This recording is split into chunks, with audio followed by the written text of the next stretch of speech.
Hello, everyone. Charles Watts here. Welcome back to Inside Arsenal. It's Tuesday. I hope the week is going well wherever you're watching this around the world or listening to it, of course, on podcast. The sun is shining. It's a glorious day over here in the UK. Horrible yesterday. Typical May bank holiday weather in the UK, but the sun is out today. Blue skies. I'm off to the golf course very, very soon. So, yeah, looking forward to a nice day. Although, as always, when I play golf, by about the second hole, I'm not going to be looking forward to it. I'm going to be throwing my clubs around and in a very bad mood, I imagine. But still, you live and hope that you have a good round, don't you? But anyway, enough of me and my bad golf. I hope you're all having a very good week. We've got a few things to talk about today. Obviously, a bit of a week off, as is the way now between now and the end of the season. After all those hectic games, all those midweek matches for the last 3 weeks, it is just weekend, weekend, weekend. And I think that's what kind of adds to the tension in terms of what's going on at the moment with Arsenal, isn't it? You kind of want a game on a Tuesday, on a Wednesday, just to take your mind off things rather than having to think all week about all the what ifs and all the possible scenarios ahead of the weekend's games. But we've got plenty to talk about. We'll talk about Viktor Gyokeres, who's been speaking about his future, of course, a player that Arsenal are, I was going to say, interested in. He's certainly a player who is on the agenda at Arsenal. Whether they actually make a move for him, we'll have to wait and see. But he's a top striker who's scoring plenty of goals. He's on the agenda of plenty of clubs at the moment, and Arsenal is certainly one of the ones who are keeping tabs on his situation. He's been speaking about his future, hasn't ruled out a summer move, not surprisingly, given some of the clubs he'll be looking at Viktor Gyokeres. So we'll look at those comments. We've got to talk about Manchester United last night. I don't know, and I was talking to a mate of mine today on the way back from dropping our kids to school. We were talking about this. It's like, is this a good thing or not for Arsenal? What happened to them yesterday at Crystal Palace? I kind of think it might be a bad thing, but we'll still talk about them and kind of laugh at them as well a little bit later on in the show. Got lots of questions and comments from you. We'll talk about Kai Havertz as well, deservedly named Arsenal's Player of the Month for April. But we'll start with Viktor Gyokeres' comments, shall we? He's been speaking about his future. Now, what a season he has enjoyed over in Portugal with Sporting, helping winning them the title. His first season over there after his move from Coventry last season. He scored about 40-odd goals, didn't he, in all competitions. Just a fantastic season for Gyokeres. He's also got lots and lots of assists. Just a top performance. And he's been heavily linked with not just Arsenal, with lots of clubs at the moment. He's got this release clause, about £83 million, I think it is, about 100 million euros in his contract that he signed with Sporting. And whether any clubs actually trigger that release clause, we'll have to wait and see. But you would suggest if anyone does want to get him out of Sporting, that's probably what they're going to have to do. I can't imagine Sporting are going to be very willing to negotiate a lower fee given the season he has enjoyed and how important he has been to them. But he certainly hasn't ruled out a summer move when asked by the journalists over there in Portugal about his future amid all the links to clubs like Arsenal. He says, stay next season. It's football. It's normal. I can't promise anything. I really like being here, but in football, everything happens very fast and we have to adapt. I can't make so many predictions. It's difficult. There are still games to go this season, and then we'll see. So he's very much keeping his options open, as you would expect. Look, if a big, massive club, and I'm not saying Sporting aren't a big club, of course they are. They're one of the top clubs in Portugal. They're Portuguese champions. They're going to be in the Champions League next season. You know, I can't imagine he's going to be absolutely desperate to leave after one season. But, you know, if one of Europe's top clubs comes knocking and is sort of sniffing around activating that release clause, of course he's going to be interested. You know, he's not going to say no to a club like Arsenal or, you know, I don't know who else has been linked with him, but plenty of clubs have. He'll be very keen on this move. I'm absolutely sure.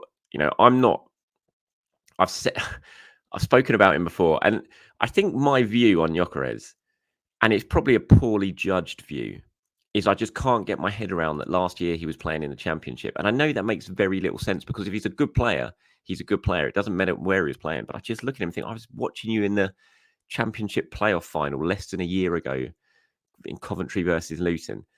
And now it's going to cost about 83 million to sign you. And I know that's a rubbish view. And it's, you know, that's not taking into account how good he is and the season he's enjoyed. But I can't get that out of my head. Clearly, he's a very talented player. And when I've watched him play, he's got loads of good attributes. And I mean, he was great when he was at Coventry as well. And, you know, brilliant from Sporting to pick him up and see that talent ID and be able to get him. And, you know, if they're going to make big money out of him 12 months later, then congratulations to them. It's a fantastic piece of business. I'm still just very much on the Oleksandr Isak train at the moment, though, when it comes to all the forwards that have consistently been linked with Arsenal, like Gyokeres.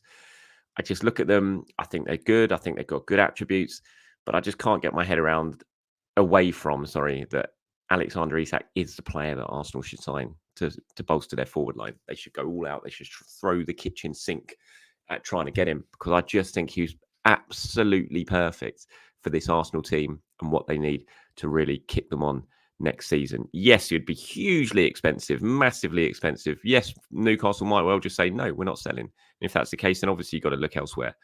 But I just think he's great. And I also look at the development of Kai Havertz. And obviously I'm going to talk about Havertz a little bit later on the show, but I look at the development of Havertz in that number 9 role. I look at the strengths he brings. And I think, do Arsenal really need another out-and-out night in number 9? Because I think Havertz, the way he's playing at the moment, the way he's developing, I look at him and I just think he's a top quality centre forward at the moment, Kai Havertz. He's bringing everything you want: goals, assists, work rate. He's bringing everything you want, and he's making everyone around him better. And that's what you want from your number 9. And I look at him and I just think, do Arsenal need another big, sort of powerful number 9?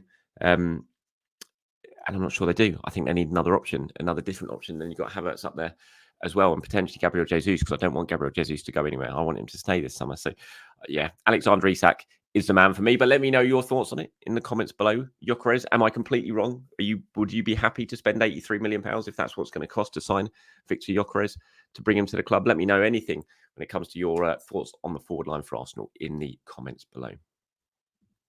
So I was just talking about Kai Havertz there. He's deservedly been named Arsenal's Player of the Month for April, got 42% of the votes cast. It's the second time this season he's been named Arsenal's Player of the Month by the fans, and this one was an absolute no-brainer. He was so good in April. I think it was 4 goals, 3 assists in the 6 games he played, and really big goals as that. But it's not just about the numbers, and that's what I was saying earlier.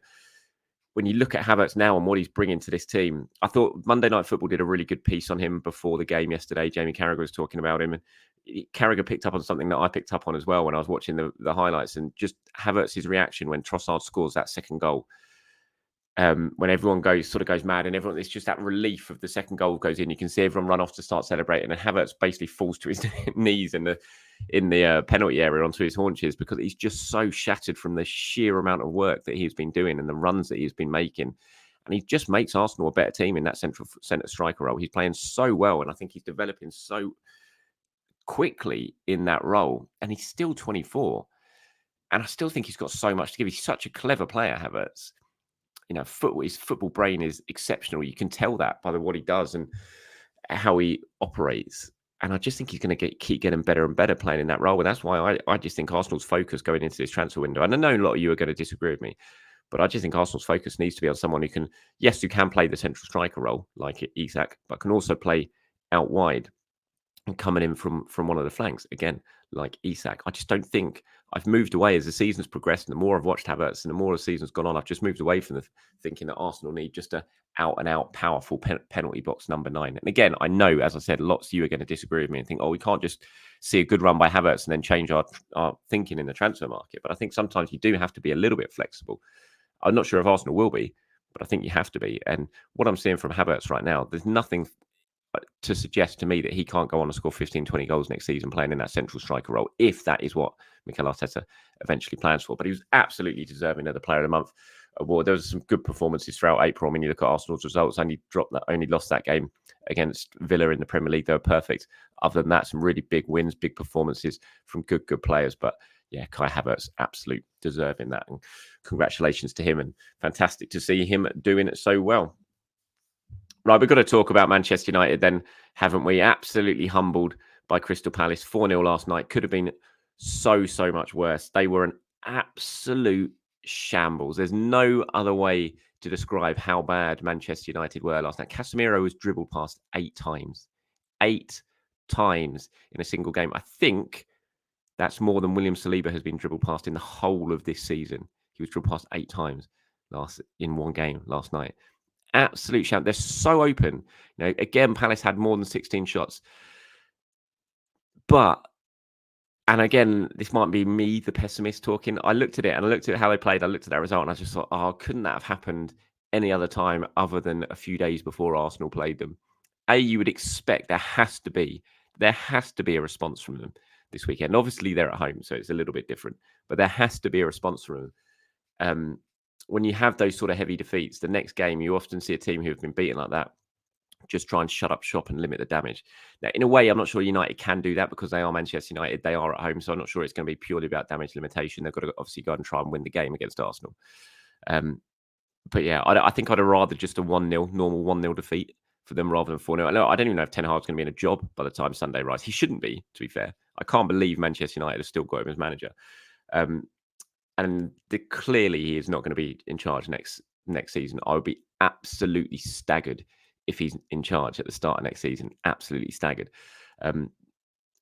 But I wouldn't be surprised if he goes between now and I mean, that is the type of game that gets a manager sacked 100%. The only thing is, you're so late on in the season. Would they just think, sod it, we'll just get through to the end of the season and then we'll make the change rather than doing it now? But that team just looks like a side who have no idea what the coach is asking from them. That's exactly, it's purely a team of individuals. We've seen Arsenal like this before, when it just gets to that stage where they have no trust in the coach. They don't know what he's asking from them. They don't understand what he's asking from them. They just look like a bunch of individuals running around with absolutely no idea.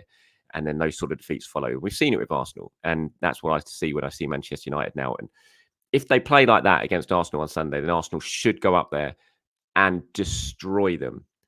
They should.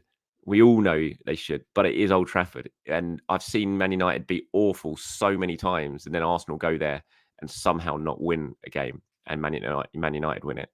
It's the one ground out of all of the grounds, even the Etihad, that I have no confidence whenever I walk up towards it. I just have that sinking feeling whenever I walk up through the car park towards Old Trafford, because I've never even seen Arsenal get a draw there. Every time I've ever been to Old Trafford, Arsenal have lost.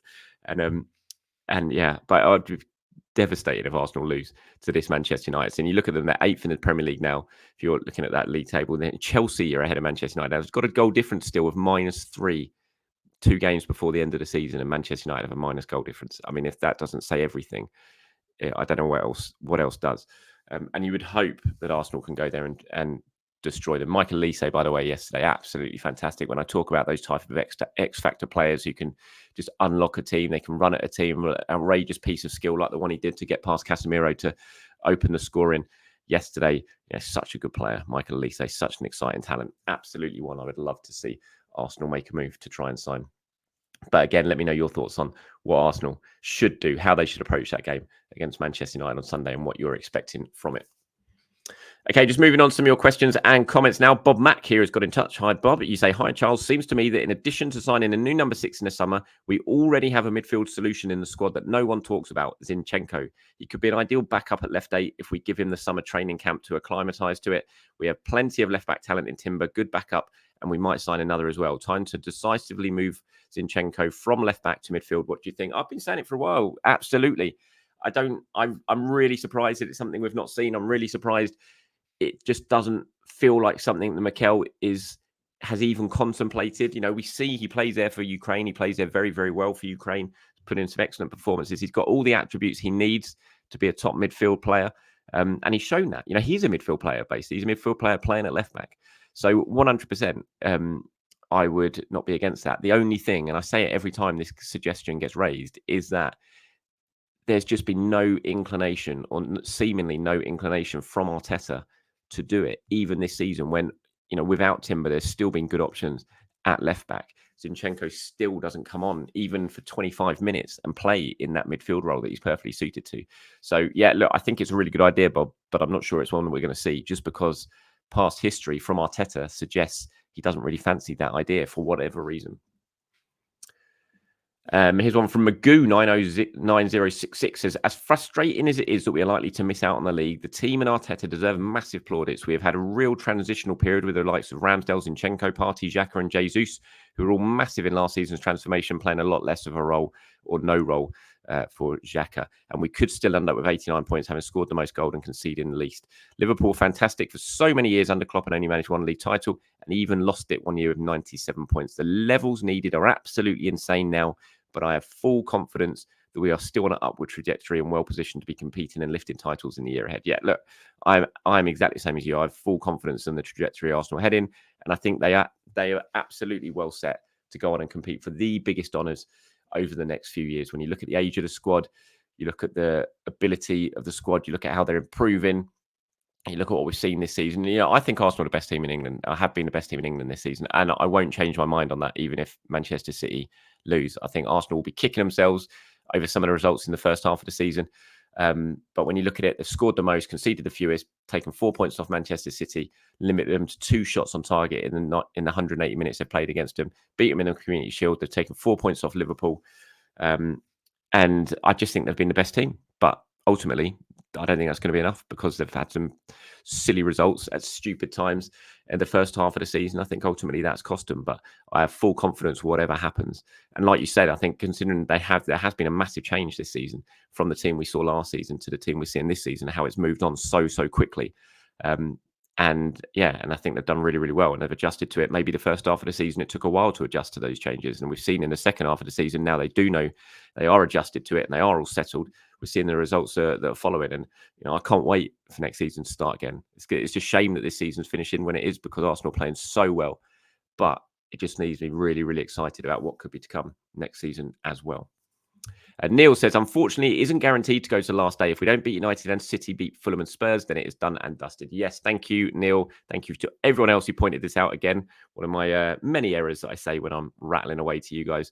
Obviously, yesterday I said that I think it was guaranteed that it was now going to go to the final day, but of course it's not. Of course it's not. There is still a way that it can be done and dusted. As Neil says, Arsenal have to beat Manchester United. Because if they don't and Fulham win their games against Fulham and Spurs before Arsenal play, then it is done and dusted. Yes, that is correct. Although, no, it is correct. I thought Spurs was after, though. If we don't beat United and City beat Fulham and Spurs, then it's done. When is the Spurs City game? I thought that was next week. I thought there was another game for City. But anyway, yeah, I think you're correct that there is a way that it can be. It can be done and dusted, but hopefully it won't be, of course, because Arsenal will win at Old Trafford. Fingers crossed. Matthew says, question for you, Charles. As you mentioned that the Raya is a clear upgrade on Ramsdale, do you think if Ramsdale was in goal this season that he would have got the Golden Glove? I absolutely think Ramsdale would have won it. Yes, not as pleasing on the eye on the ball, but is a better shot stopper. Not much difference between them is my feeling. Probably. I mean, it's a big what. It's just a what if, isn't it? It's all hypothetical. It's impossible to say, but he possibly would have won it because Arsenal's defence has been so great. I'm still not convinced he's a better shot stopper anyway than David Raya as well. I think that's an argument that some people use, but I'm not sure the numbers and the stats suggest that, back that up when it comes to shot stopping. But I think he might well have had a chance given Arsenal's strength in the defence. Like I was saying yesterday, although Raya's got his Golden Glove, I think he does, the defence and everyone in front of him deserves an awful lot of credit. Obviously, it's the keeper who gets the award. But I do feel that there is a difference between Raya and Ramsdale. I feel much better with Raya in goal than I did with Ramsdale, but that's not me having a go at Ramsdale because I thought he was excellent and he played a huge part in getting Arsenal to where they are right now. He's on from Anthony, says, your biggest Arsenal surprise of the season? Kai Havertz, 100%. Look, I was on the same as most people were thinking when Arsenal signed Kai Havertz. I was like, what's that about? Why have they done that? I could kind of see the idea behind it, but it still felt like a very big risk to spend that sort of money on a player who had pretty much underwhelmed since he'd been at Chelsea, even if he had won them in the Champions League with that big goal in Porto against Manchester City.